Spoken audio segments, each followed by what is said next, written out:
Every person is motivated, and you don't always have to be the one lighting the fire. You just need to know what motivates them. Today, we're talking about the top 10 things that motivate people and why you need to know on Leading Forward.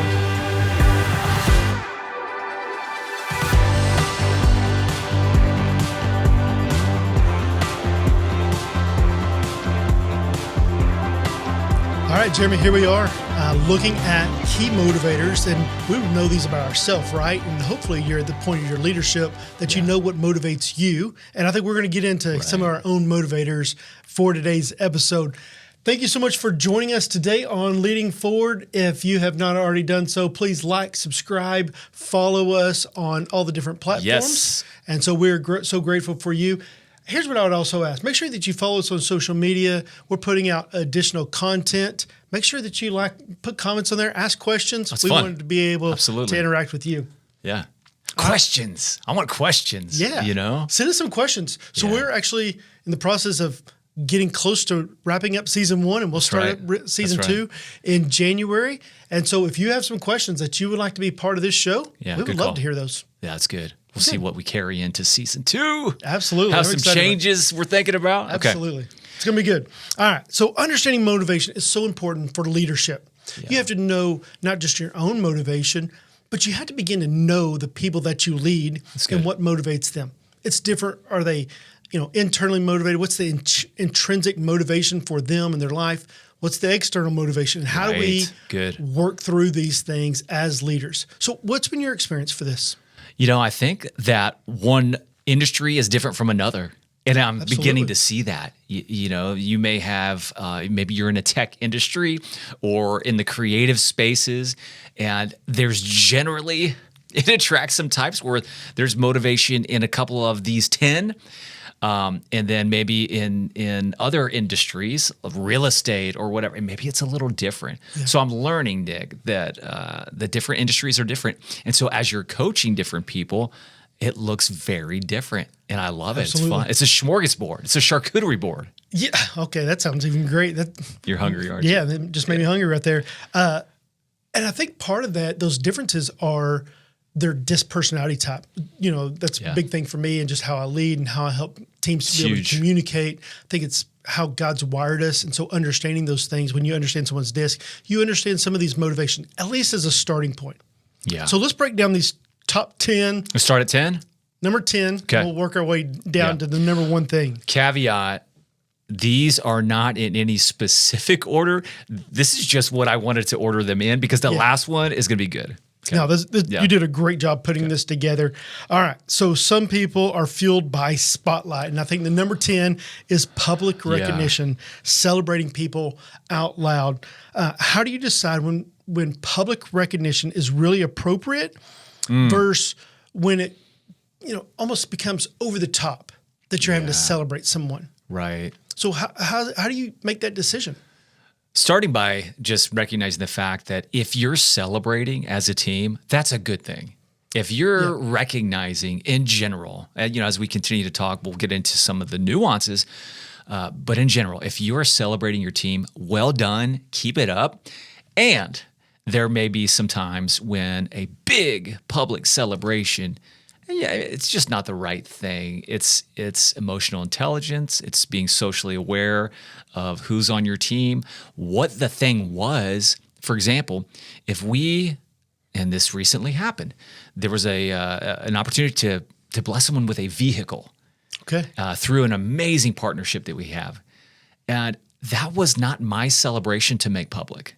So in that specific circumstance, I didn't want to cause any kind of shame or embarrassment or, all that awkward potential that was there. So I held back. That person ended up celebrating it. So then we all kind of had permission. Good. But for the public recognition, this number 10 on our list, celebrating people out loud. There's the Gallup poll, I think it's 2022, said that employees who feel recognized weekly are 5 times more engaged. Isn't that nuts? 5 times more engaged. We want employee engagement. Yeah. Employee engagement is what fuels our company to be able to move forward, our organization, whatever that looks like. So we want our people engaged. And I think so often high-level leaders, the highest level leader, the top Yeah. 1, 2, 3% don't feel like they need it, so they don't know how to give it. Oh, yeah. That's good. I agree with that. And so the need for public recognition, I would just tell leaders, you're going to say, well, I don't need that. Why do they need that? Yeah. Give it more than you feel comfortable. Right. And I think what we found out of this, no one is ever over-encouraged. That's right. No, I have had all the encouragement I want for today. No more encouragement. No more telling me how great I am today, right? No one ever feels that way. Yeah. Everybody wants more encouragement, more recognition. Even your biggest introvert, to celebrate them in front of your team is a huge thing for them. Found the same thing. We had an honor moment with one of our most introverted team members, and I was a little concerned. I didn't know how it was a surprise. I didn't know how it was going to be received. And in the moment, I could see the embarrassment, a little bit of the awkwardness, and still, when it was over, that person said, that was one of the coolest moments. I didn't think I was going to like it, but I appreciate so much how it went. So I think if done well, it could still be a win. Yeah, and I think it has to be authentic. That's good. It has to be authentic in any type of public recognition. You can't just recognize them because they're on the team. We're not giving participation trophies, right? But we're recognizing them for a job well done in a certain area. That's true. All right, so number 9. Yeah, and actually I would say, and the more specific you can get about what it is that we're celebrating, is it tied to a value? Is it tied to, furthering the vision for the company, the mission? Those kind of wins are the right things to celebrate. Yeah, when you celebrate, you personified, you exemplified our core values. Those are the things that need to be. Yeah, everyone needs to hear. Out loud. This is what we celebrate. This is a win on this team. That's right. Yeah. This number 9, private recognition. Many people prefer private recognition to be affirmed quietly, and it's just kind of like that one example. Maybe you're in a place where you just don't get down with that. It's awkward. You don't really like the feeling. So in general, consistently, you would just appreciate, the boss peeking his head in and saying, or I saw your work. Keep it up. That's right. Bang up job. That kind of thing is just, that puts people on cloud 9. Yeah, I'll just tell you, for me, a boss at different points of my life coming in and saying, hey, you got a few minutes? I want to talk to you. And then it's like this nervousness. My blood pressure just went up, like, oh no. Mine went up just hearing that. Oh no, what did I do?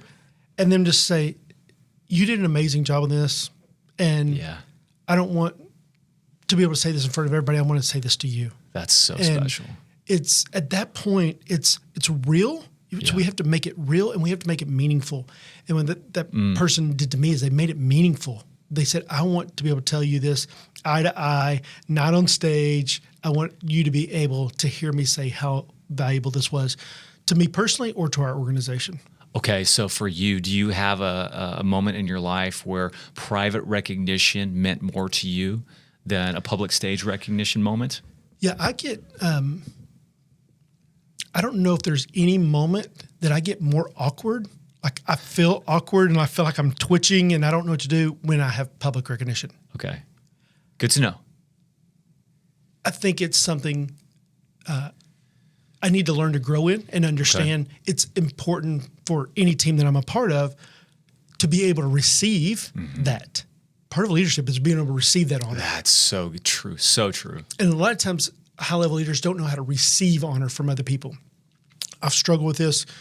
I feel awkward. I feel like everybody's just staring at me and I don't know what to do. Like, what do I do with my hands? Wow. that kind of moment. But it means so much to me because I never expect it. Yeah. But a mentor, a friend, a boss, supervisor comes in and says, hey, this was recognized. I want you to know leadership team recognized this. That's deep. So that's a great point, Nick. Who is saying it? That makes a big difference. It just does. If my direct boss gives me a kudo on something that I know I worked hard on, dude, that's awesome. I feel really, really affirmed. And if my senior pastor or, your boss's boss or my wife comes to me and says, hey, I just want you to know, like, I noticed how you've been stepping up with, whatever it is, putting laundry away, whatever it is. you know, means the world. And yeah, last couple weeks I've had some hard things happen in business and just with my business. And my wife has been an over encourager in those things. I hope they listen to this. They probably don't listen to our stuff at all, but Perry does. Perry does. But those words are valuable because she sees behind the scenes. Yeah. And I think that's what the boss has an opportunity to do is to say the things I see behind the scenes that maybe no one else recognizes. Okay, flipping it back to parents. And I feel like we go so fast sometimes down our lanes of business and church. Moms, dads, big brothers, big sisters. Think about this. If you're a big brother and if you affirm your little sister, how amazing. They might remember that could be a trademark moment for them that shifts everything in their mind. Well, I think the key to this is that your words have the ability to speak life and death. Amen. And so this recognition, public or private, from a spouse, from a boss, from a friend. You sent me an encouragement word this week. Just why would he take the time to do that? That was impactful to me. An older brother, whatever it is, you're speaking life. It's good. And that's what you have to remember through this process. Dude, it's like so many times, I don't want to go down this trail, but we wait till funerals to say the things that should be said. Yeah. We need to man up. We need to woman up and say those things to the people. Utter the words, write it down if we need to first, and speak those things out loud. Yeah. Absolutely. I don't know what our pace is, but let's keep going. Okay, number 8, greater responsibility. Trust stretches people. What do you think about this one, Nick? Actually, let me just hit you with the question. For you, I was sharing with you a little bit earlier. For me, I think this is one of mine. Yeah, me too. Okay, I was going to ask you. Yeah. So has this been has this been forever? Have you just kind of always felt like, hey, if I feel like someone's giving me more responsibility, it makes me feel trusted?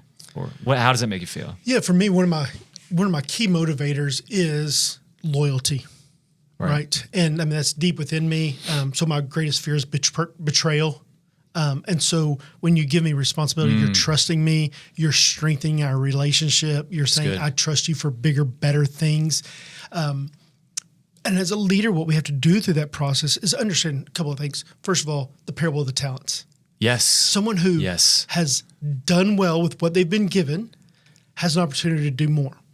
Now, just because you have an awesome person on their team, do they need a promotion?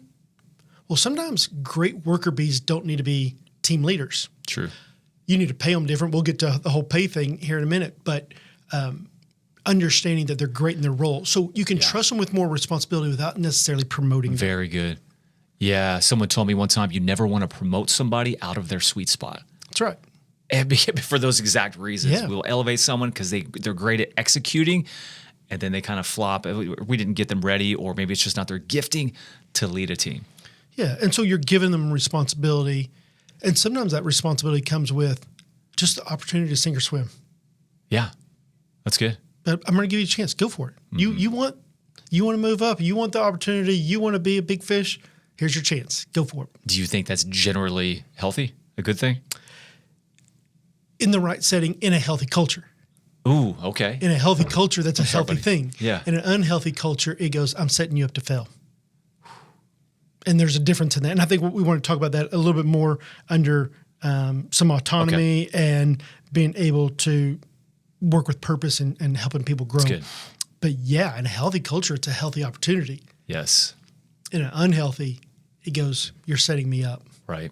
I don't have the resources. I don't have what I need. I'm not equipped. That's right. Yeah. If you've done that, man, you better repent.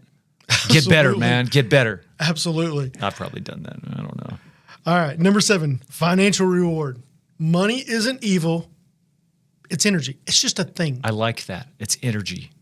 It's energy. Like it has the ability to induce action and good things and bad things. Yeah, absolutely. So I think financial reward is key for everybody. Yeah.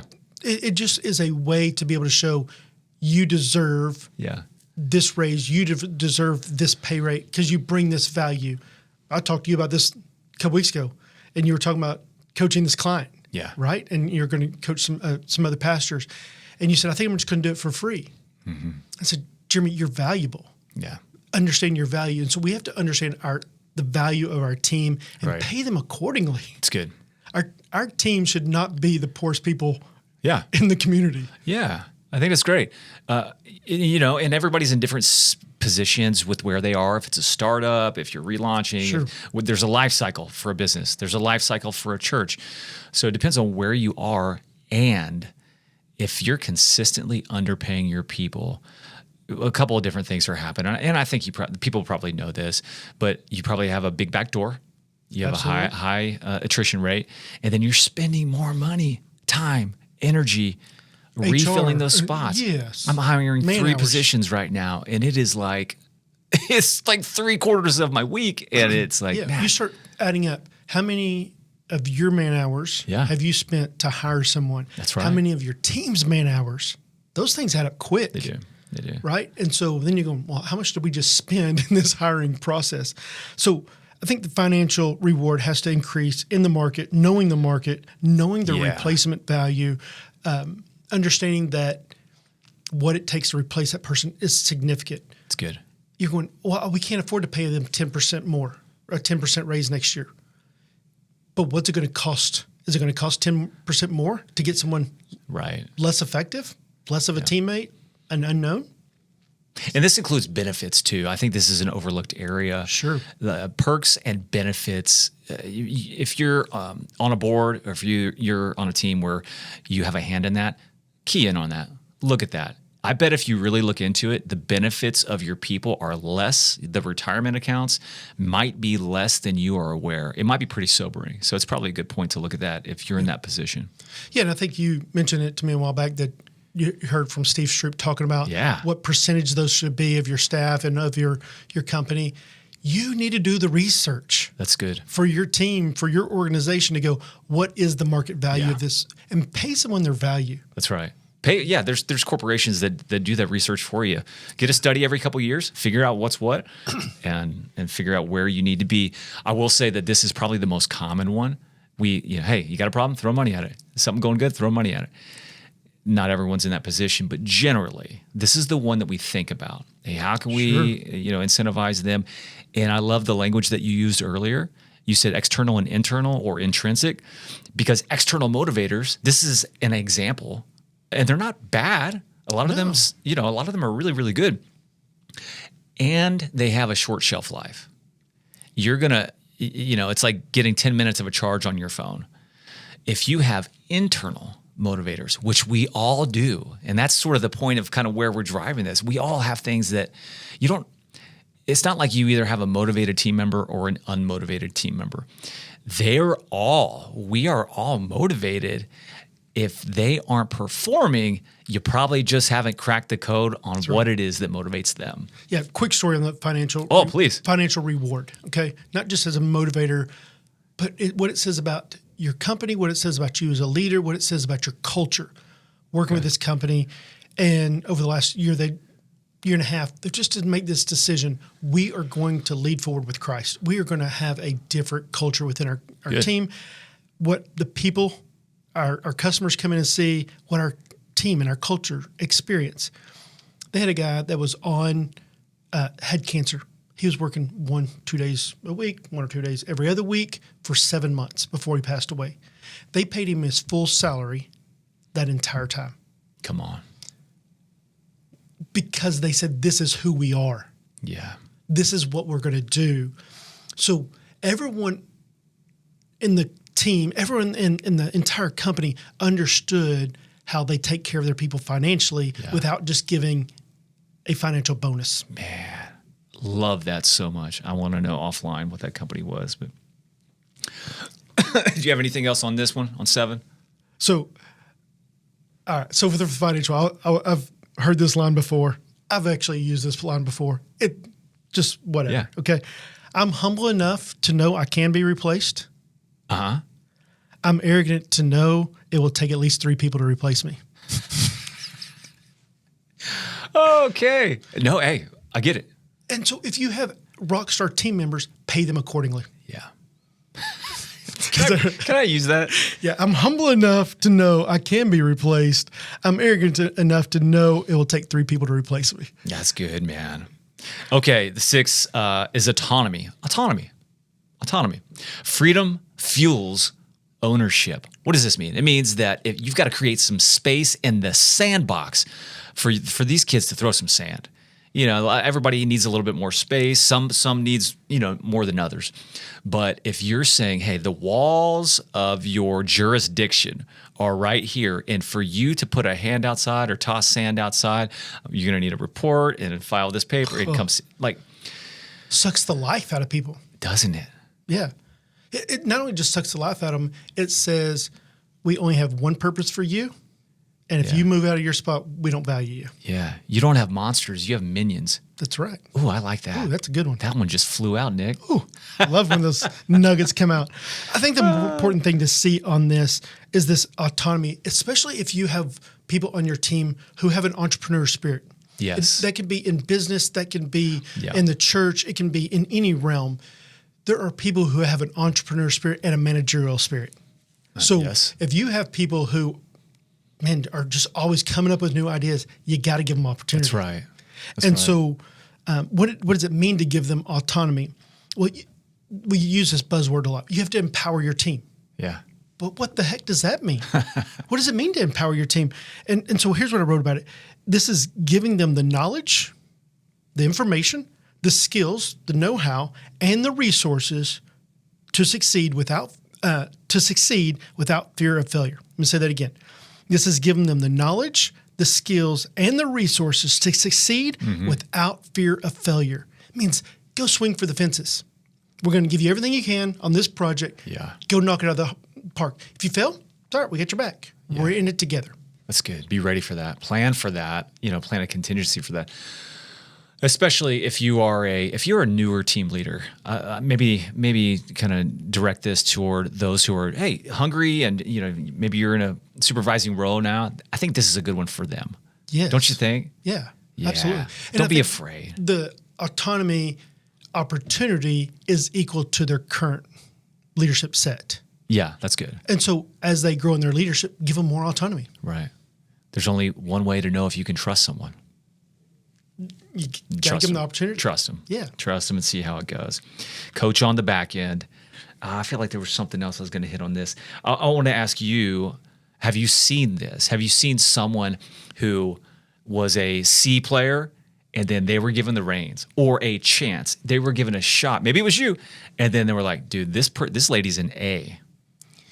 Yeah, I've seen this personally with me. I've seen it with teams that I've led. I've seen it with different companies that I've worked with. You take this person who's always throwing out random ideas, right? Yeah. But then you give them, okay, why don't you lead this project? Well, then they went from these random ideas to they have to organize their thoughts. Mm-hmm. And you go, okay, it's yours. What do you need from me? And they just step up. Now, they're not going to hit 100, right? They're not going to be perfect. But they're going to bring a new solution to an opportunity that you may never have seen. That's good. You mentioned Pastor Steve Stroop, and he said this, and I've heard Craig Groeschel say it with a different percentage, that if someone can do something 60 to 80% as good as you, let them do it, empower them. But what if they fail that 20%? I know, but that still creates the opportunity for you to do something bigger as well. Absolutely. Frees you up. Good, man. You want to hit 5? Yeah, growth. People will follow where they're growing. People will leave a job that pays more to stay somewhere that helps them grow more. Yeah. So giving people opportunities for growth, that's a little bit of the autonomy. That's a little bit of the empowerment. That's a little bit of the financial opportunity, but it's also investment, right? So when you look at growth opportunity, how does that change someone's perspective on leadership?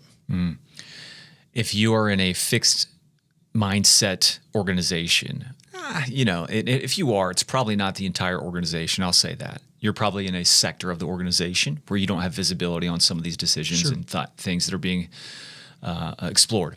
Still, I'm going to say, if there are investments being made from leadership into staff development, that is a big win. If your company's doing that, if you get a book, if the boss buys you a book, or if there's some sort of, hey, I want you to go to this conference, I want you to have quarterly training, If you have those things, you can know that at least in that area of your company, that's healthy. Not everybody does that. Yeah, absolutely. Yeah. Yeah, it's the old adage, how can we afford to train our team? Well, how can we afford not to train our team? Yeah. Right. And give them Right. growth opportunities. So one of the things I've wrote for businesses is how do you hire? And once you hire, what do you do now? Yes. Right. And so everyone needs a clear role. Here's your job description. Here's the objectives for your Good. job. Here's your role. Here's your goal. Here's how you win in your position. Clear expectations. Here is how your position and you work within the different, whether it's branches, different positions, different departments. Here's how you play a part in all of the bigger. Number 4 is clear evaluation. Everyone needs evaluation. Yeah. 30, 60, 90 days, then every 90 days after that. Everyone needs evaluation. They need to know this is where you're good, this is where you're struggling. Clear improvement. Doesn't matter if you're the CEO of a Fortune 500 company or a brand new startup. You need to have an improvement plan because there's something you can grow in. And the last part of that is movement. You need clear movement. Here are the opportunities to grow and move up in our organization. Here's also the opportunities to move out of our organization, right? So there's got to be growth opportunities, and those need to be lined up. Yeah. Even if it's not clear, we don't know what this is going to look like in a year, 2 years, 5 years, but here's the opportunities that are in front of you. Yeah, I think that's so healthy. And you hit on this, and I think that more people probably want this than we realize, than employers realize. It's good to know your piece, yes, but how does it fit into the larger picture? If we talk about internal, long-lasting motivators, knowing how you play a part in the operation overall, like everyone has a mission statement or a vision statement. If you don't, go back to episode 1 and start there. Like create a vision statement for your company or family. And then sometimes it's especially if you're fast growing and you've got multifaceted, you got regions and departments, people don't really know how they're playing into the overall mission, and reminding people that constantly. We think they're getting tired of it. And they say when you feel like they're getting tired of it, they're just beginning to get it. You're tired of saying it. They're That's just now more getting it. accurate. Yeah, absolutely. And I think that plays really directly into number 4. Good. Understanding purpose. Give them a why that's worth it. Purpose is the engine behind passion. It's the thing that fuels us and moves us. We need something that's bigger than us. So how do you connect someone's task? So you're having to be their supervisor and make sure their task. How do you help them to understand something bigger that's going on within the organization? When you have anybody who has questions, curious about those things, take time with them to explain it. It's worth it. That person on your team, if they're asking questions about the larger picture, benchmark that. Bookmark it, earmark it, any kind of market, because that person is going to come back around and be a key player on your team. There's someone who thinks big picture. Absolutely. If they're asking big picture, they're thinking big picture. Absolutely. And no one ever liked their dad saying, because I said so. Absolutely. So no one ever liked that answer. So don't ever give that answer as a supervisor, as a leader. Be able to tell them the why. And then I think an important part of that is invite them into bigger meetings. Yeah. Meetings that people are going, why is this person in the meeting? They're just here to observe today. Right. Man. That's give so them a good. little glimpse of what the next level up meeting looks like. And you're going, okay, this is a bigger purpose. This is what we're trying to accomplish as a team. And I want to give you a little glimpse of it. And you can do that with volunteers. You can do that with people who, even spouses. Hey, we've got a grow day. We're going to take the second half of this training day, bring in spouses and kids and have a Q&A and feed them and have some fun and just bring them in on some of the things that their family is a part of. Yeah, and it's going back and reminding them, team, family, whatever, this is who we are and this is where we're going. That's right. And if you want to go where we're going, you're in the right place. I think that there is a whole, we may talk more and more about that, but the family, if someone has a family, that I don't think, if you don't, and you're in the organization and you're a single person, amazing, awesome. And you just don't have the same thought process about the priorities of the person, the team member, as they do. So making sure, and I think this is a caution area, if you are a single person, you really need to make sure that you're leaning into the families and the care of the families in some way, shape, or form, what's appropriate for your organization. Yeah, and respect boundaries, respect It's good. some protection things that are in place. Yeah. But lean into that. One of the things that Jeremy said right there, he gave the statement and said, and, not but. Leaders need to get rid of the word but and start using and. And how do we do that? And do this. Yeah. Because the but just negates everything that's in front of it. So we need to, as leaders, it communicates something. That's good, man. Really good example by you. I just wanted to pull that out and say, great job on that. Well, let's hit number 3, belonging. So we'll go 3, 2, 1. Belonging. Community creates consistency. So Harvard's 85-year happiness study, which I didn't know that was a thing. Best name for a study ever. Happiness study shows relationships are the greatest predictor of long-term well-being. It's kind of funny, as we say in the church world, when data and science start to discover things that the Bible has said for years and years, you know? Yeah, I think this is, we say all the time, you're created for community. You're created for a purpose. And one of the things that when I was on staff and was leading groups ministry and working with campus pastors to help create their groups is that I would tell them statistics show people will stay at a bad church if they belong. Now looking back, I'm going, I don't know that's good information. You don't need to stay in that bad, unhealthy church, but they stay because they're connected. And everyone wants a place to belong. Have you had a place or a moment in time or a season of life where being grounded in community kept you somewhere? Yeah, absolutely. Just thinking about it, because it's always this big step. It's this step of faith to step out of the norm. Yeah. Really, more than Leslie likes to admit, this has kind of been a little bit of trend of our ministry, our life, our business of stepping out when everyone else said, it's safe here, why are you leaving? So that started early in our marriage from first time I left a church to what that was going to be and what the next step was going to be. But it's this big step of faith, and it's difficult. But everyone wants to belong. Everyone wants to be a part of a tribe. Yeah, it's why people say, well, I'm a Ford guy, right? Yeah. Because what you're saying is I'm part of this group. I'm not a Chevy guy. I'm not a Toyota guy. I'm not a Ram guy. People say I'm a Longhorn, which means I'm not an Aggie. It means I'm a college football fan. I'm belonging to something. So everyone wants to belong to something. How do you help your people to go, you belong to something that's big.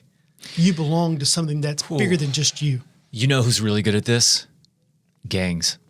Absolutely. It's the same thing. It's the same thing. In the Marshal Service, I was a gang investigator here in the Dallas area. And I'm telling you, number one, people have no idea what's going on in their own backyard. It's happening.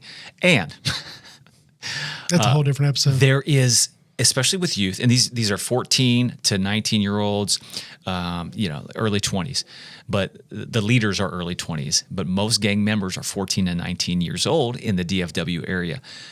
And they are in search of this right here. It is so ingrained in us, and they don't have the ability, a lot of times, to talk about resourcing or the awareness of different opportunities that are out there. So they take advantage of the community that they have in front of them. And it's not a justification. I'm just telling you what the studies have shown. Absolutely. They need affirmation. Young men need affirmation, and they need adversity.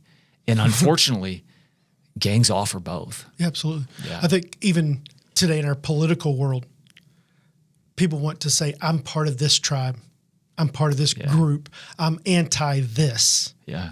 Because what they're trying to say is, I want somewhere to belong. Absolutely, man. Okay, legacy. We got to get down to it, man. Legacy is number 2. Meaning outlasts motion. Meaning outlasts motion. Okay, Harvard Business Review, 9 out of 10 people will trade money for meaning. And Barna reports 82% of Christian professionals want eternal impact. It's kind of funny. 82% of Christian professionals want eternal impact. I would think that would be 100. It's kind of funny. Surprised me. They don't know how to answer the question, or they're not true believers, or they don't even really understand their faith. So legacy, you said meaning outlasts motion. Your life's going to come to an end. You're going to stop moving, right? Yeah. So what the legacy is what keeps going. Yeah. I think that's the books you read or the books you write. Yeah. I'm hoping this lasts for a while, right? Sure. Leading forward, that it lasts and it impacts people that I will never encounter. So your legacy is not just does it outlive you, but does it reach people that you'll never contact? That's good. I like that. And so what does that look like? And how do we have our leadership outlive us? It's what will be said about you, Yeah. right? And so what do you want said about you? So build your legacy today by what you do, by who you invest in, the impact that you have on people. Said another way, it's start with the end in mind. Yeah, absolutely. How do you want it to look? We really can work backward and create an amazing legacy. Doesn't have anything to do with dollars. Nope. Has nothing to do with dollars. Has nothing to do with real estate. Those things can add and amplify your reach that's already there. But a legacy is exactly what you just said. Good. All right. Number one on the list, access. Yeah, man. This is the new currency. Access communicates value deeper than applause. Jesus modeled this. There was there was 1,000, the 72, the 12, then the 3. That's right, man. Right. And Peter, James, and John, this inner 3, they had deeper access. They saw things. They saw the amount of transfiguration that no one else saw and no one else experienced. So how, as leaders, do we give people access to us, to higher level leadership, and to new opportunities? This is another one of mine. I want access to be in the right rooms, to hear the right things, to get inspired, and to move in the right direction. You're probably in this bucket too. Absolutely. And access for me, it's twofold. I want access, and I have to remember to bring people along with me. And just what you were saying earlier, give other people access to things. When you, I don't remember who this came from. It could have been a Maxwell thing. But when you have a lunch, a meeting, a coffee date with somebody, 2 questions to ask are, who does this person know that I need to know? And the second question is, wow, I always get this jacked up, but who do I know? So let me say that once more. Yeah. Maybe we can get a snippet out of this one. Yes. I don't know. But when you're having an intentional meeting with someone, before you sit down, ask yourself these 2 questions. Who does this person know that I need to know? And who do I know that this person needs to know? Yeah. Yeah, I actually had a meeting yesterday, and at the end of the meeting, they said, I want to connect you with this person. Great. And it was just a great example of that. They were giving me access to another leader who said, I think this person can help you take that next step. Okay. And this access is also about, Maxwell says it may be lonely at the top, but it's only lonely if you refuse to take people with you. And so who are you taking with you to that next level, and who are you introducing them to? Man, this has been really good. Huge. It's so important for leaders to know motivation. Maybe we should have narrowed this down to 5. Maybe we could have taken it to 20. Either way. But you need to know the motivators of the people that you lead. You need to know yourself. That's right. You need to know what motivates you, and being able to pay them with a currency that they desire. Oh, I like that. Yep. That's a good way to say it. What currency do they want, and how do you pay them with that currency? Yeah. This is true with volunteers or staff Amen. and leaders. Hey, thank you so much for joining us today on Leading Forward. Continue to grow, continue to take your next step, continue to make your impact, continue to lead forward by knowing how to motivate your people.